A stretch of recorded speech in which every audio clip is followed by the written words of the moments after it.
Melpe Medrano. Sabi niya dito is, good evening po, Brother Jando. Ask ko po kay Bro Romer. Kagabi po, habang ako'y nakikinig sa inyo, di ko namalaya, nakatulog na po pala ako. Hanggang sa di ko namalayan kung nasagot na yung tanong ko kagabi. Hanggang sa nanaginip po ako. Ayon po sa panaginip ko, ako'y naligaw sa pag-uwi nung pumunta sa isang lugar. Dahil ako'y naliligaw, pumunta ako sa isang bahay doon at doon muna tumigil at nagpahinga dahil medyo nakakatakot na yung lugar na nararating ko. Pero doon sa bahay na tinigilan ko, iba ang pakiramdam ko. Mukhang may masamang espiritu kaya nagdasal po ako ng Aba Birheng Maria at Ama namin. Ulit-ulit yun bro at palakas na palakas ang bigkas ko na nilalabanan kasi parang pinipigilan ako na pagbigkas. Sa pagbigkas hanggang sa namalayan ko at ako'y nagising. Ako na nagre-recite ng Aba Birheng Maria ng malakas. Ang tanong ko po, may ibig po ba itong iparating sa akin o babala o dala lang ng himbing ng tulog? Salamat po sa inyong sagot. God bless po. Magandang araw po sa inyo mga kaibigan, mga kapunto sa nakaantabay sa ating episode ito ngayon. Ito lamang sa punto per punto. Ngayong araw na ito, ang tampok po nating video ay may kinalaman po sa pagbibigay ng kahulugan sa panaginip.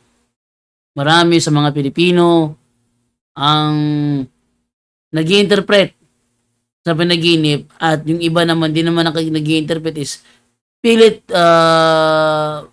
mabigyan ng interpretation ng kanyang panaginip. Ang tanong, ito ba ay masama na bigyang kahulugan ng panaginip? O okay lang na tayo magbigay ng kahulugan sa ating panaginip? Meron kasi mga kasabihan kasi na pag ikaw daw na naginip daw na may tayo ka sa ulo, pera yun. Hindi ko maano eh. Ba't ba ganun? Ba't kailangan na pag may tayo sa ulo pera? Tsaka may iba na nanaginip kapag nanaginip ka ng aso, sabihin, ikaw ay tatry rin ng kaibigan mo. Iba naman, sabi naman na pag nanaginip ka ng tatanggal ang ngipin mo, uy, naranasan ko yung managinip ng ganyan. Nakala ko natanggal lahat ng ngipin ko eh. Naranasan ko yun. Sabi nila, pag may ganyan daw, meron daw patay na kailangan mong dalawin sa sementeryo. Ooh. So, ang tanong ngayon, masama ba bigyan ng pagkahulugan ng mga panaginip ng isang tao? Okay lang. Ating ipasagot yan kay Brother Romer. Pero, huwag niyong kalimutan na sa dulo ng video ito, may katanungan sa ating live comment na hindi nabibigyan ng kasagutan, ating pagbibigyan sa pagkakataong ito. At ang tanong na ating bibigyan ngayon, ito ay galing naman dito kay Rodel de Guzman. Sabi niya, bro, tuwing Biyernes, nagpa-fasting ako, hindi ako kumakain ng umaga. Tapos kapag tanghali, isang Skyflex, saka tubig. Pero pagdating ng gabi, kakain na ako ng konting isang isda. Okay lang ba yun? Ba, grabe dito, may kinalaman to ah. Pag okay sa iyo yan, gagawin ko rin yan para lumiit yung tiyan ko, di ba? Okay, yan ang bibigyang kasagutan natin mamaya sa dulo ng video ito. Pero bago muna yan, sa mga bago pa po sa amin channel, please don't forget to hit the subscribe button at ang notification bell para maging notified kayo sa bawat video na ilalabas ko sa channel na ito. Kaya wag na po nating patagalin. Simulan na po natin.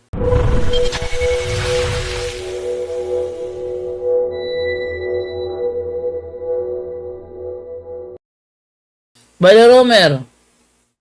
So, sa mga ganyan, wag na ninyong yung i-interpret yung mga panaginip. Kahit anong mga panaginip pa yan. Kasi ililid lang tayo niyan doon sa kapahamakan. Kaya nga, sabi doon sa sirak na pag-ibasa nga bro, yung sa sirak bro, ulitin natin kasi hindi yata. Bro John Ray lang wala akong sirak dito. Yes bro. Yung sirak about sa panaginip. Yung sirak sa panaginip, okay. Ecclesiastico 34, 6 to 7. 6 to 7. Okay, so ito po ating mababasa mga kapatid. Hindi dapat palagahan ni numan ang panaginip. Liban na lamang kung iyon ay talagang pangitaing mula sa kataas-taasang Diyos. Marami na ang nalinlang ng mga panaginip at ng mga umaasa dito ay napahamak. So, ganyan po mga kapatid, no? Lahat ng panaginip na napapanaginipan ninyo, bunga lang yan ng yung pagod, yung stress. Kasi, for example, na grabe yung eagerness mo doon sa for example, sa exorcism, palagi ka nanonood. Tapos, napapanaginipan mo na hinabol ka na ng demonyo. So, mag-ingat po kayo. Huwag na po talagang i-interpret yung sabi doon sa Sirach na meron din isang dyan, yung bersikulo na para kayong mga buang. Yung ang tao, sa Bisaya pa, ang tao na nito sa iyang damgo sama sa usa ka tawo nga nagukod siyang kaugalingong anino. Yung ibig sabihin na para siyang tao na humahabol sa sarili niyang anino kapag naniniwala ka doon sa mga panaginip. So, hindi naman tayo mga santo, ang dami nating pagkukulang. So, ang Diyos lang talaga ang makakapag kung will ng Panginoon. Kagaya ni San Jose na inano talaga siya, yung may panaginip siya na yung Panginoon na ganito ang gagawin mo. Pero kapag tayo, wag na po. Kasi delikado po talaga na malid tayo doon sa kapahamakan. Kasi ang dami ngayon na nag-i-interpret ng mga dreams. Sabi nga ng iba, kapag may tae daw na sa panaginip mo, may pera. So habang walang tae, maglagay ka, habang wala pang panaginip, maglagay ka na ng tae sa ulo mo, kung ganon, di ba? So hayaan na po natin. Magdasal lang tayo. Yun ang pinaka-importante sa sakramento, punta sa sakramento, kumpisal, anointing of the sick, mamuhay sa kabanalan, yung sa yung corporal works of mercy, maging tayo, pagbigay tayo sa iba. Lahat na yan kasi takot ang demonyo sa mga ganyan. So pagtuunan natin ng pansin yung kaligtasan natin, wag yung sa mga yung sa mga dreams. So yun lang sagot natin, Bro John Ray. Okay. And Brother Romer, may panaginip pala ako, Brother Romer. Yung una, lakas ko nung tumakbo, hinabol ako ng malaking saging. Grabe naman. And then, dahil sa bilis kong tumakbo, nung ako lumundag doon sa bangin, naging Superman ako. Nakapagtataka lang, bigla akong naging Eugene.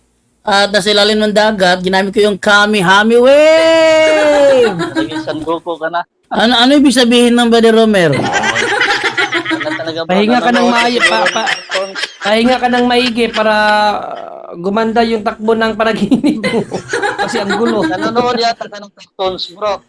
Yung yung sa One Piece din, no? Nanonood ka ng One Piece. Natawa talaga ako sa huling hilit ko na yun. Okay, so yun po ang sagot po ni Brother Romer. Huwag nyo pong gawa ng paraan para i-interpret ang panaginip ninyo. Dahil yan ay isang uri ng occultism. Okay, so dito na tayo ngayon sa katanungan ni Rodel de Guzman. Bro, tuwing Biyernes napapasting ako. Hindi ako kumakain ng umaga tapos kapag tanghali isang Skyflex at saka tubig. Pero pagdating ng gabi kakain na ako ng konting kain asang isda. Okay lang ba yun? So, ating tanong yung ChatGPT kung okay lang ba yun, Okay, tuwing Biyernes nagpa-fasting ako. Hindi ako kumakain ng umaga tapos kapag tanghali isang Skyflex tsaka tubig.